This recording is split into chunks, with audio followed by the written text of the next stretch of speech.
Après une première année difficile, les oppositions ont remporté quelques batailles dans l'affaire Benalla.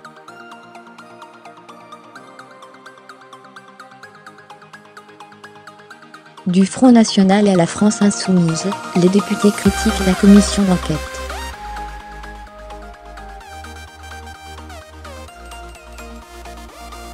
Mercredi, on a vu une image cocasse à l'issue de la commission d'enquête parlementaire. Madame Obono de la France Insoumise et Madame Le Pen bras dessous pendant une conférence de presse.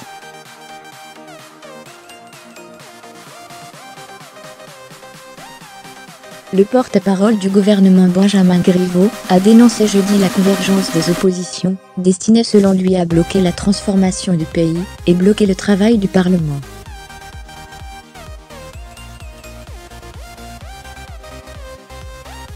Depuis le début de l'affaire Benalla, les oppositions semblent à l'unisson.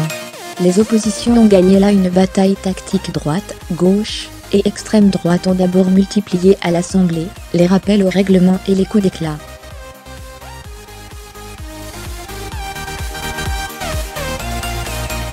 La majorité accuse alors l'opposition de paralyser les institutions, à l'image de Gilles Legendre, porte-parole du groupe LREM à l'Assemblée.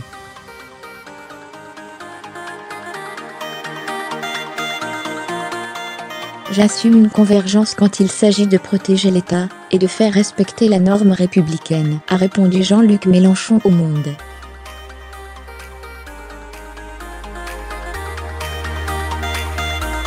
Ce front commun a finalement permis la mise en place d'une commission d'enquête parlementaire, initialement refusée par la majorité.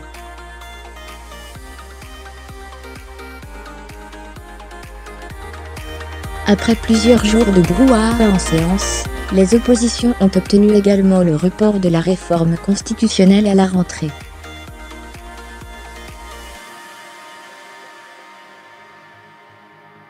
Les oppositions ont gagné là une bataille tactique, mais nous ferons cette révision, a ainsi estimé Benjamin Griveaux.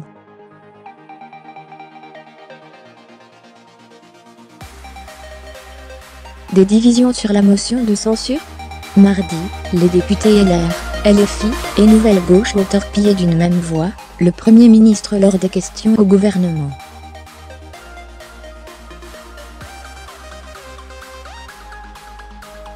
Jeudi, après plusieurs jours de tension, les parlementaires ont dénoncé de concert la mascarade de la commission d'enquête, fustigeant le choix des personnes auditionnées.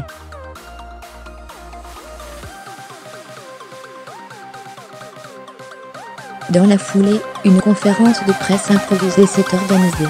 Toutes les oppositions qui sont présentes, ça vaudrait le coup que nous soyons tous devant les caméras, a lancé la députée insoumise Danielle Obono, invitant d'un geste Marine Le Pen et les autres membres de la commission à venir la rejoindre.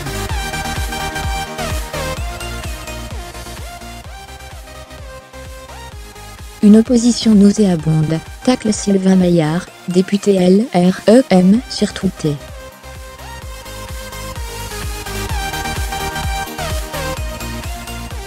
Après s'être cherchées pendant un an, les oppositions semblent avoir trouvé, avec l'affaire Benalla, un angle d'attaque.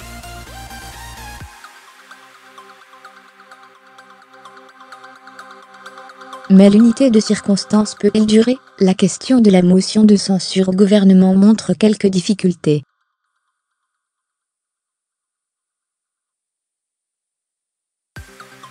Proposée d'abord par Jean-Luc Mélenchon, c'est finalement la droite qui la déposera, probablement vendredi.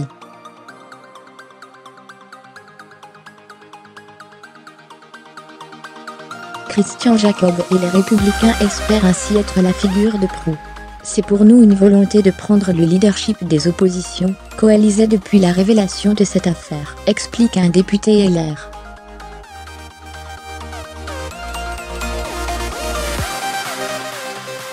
On est le seul groupe à pouvoir déposer seul une motion de censure. C'est donc aussi un moyen d'affirmer que les Républicains sont une force alternative républicaine crédible au pouvoir en place, renchérit le vice-président de LR, Damien Tabar à l'AFP.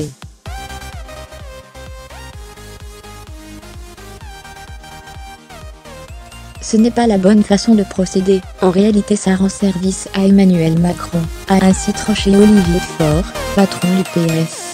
qui laisse entendre que son groupe pourrait toutefois voter la motion.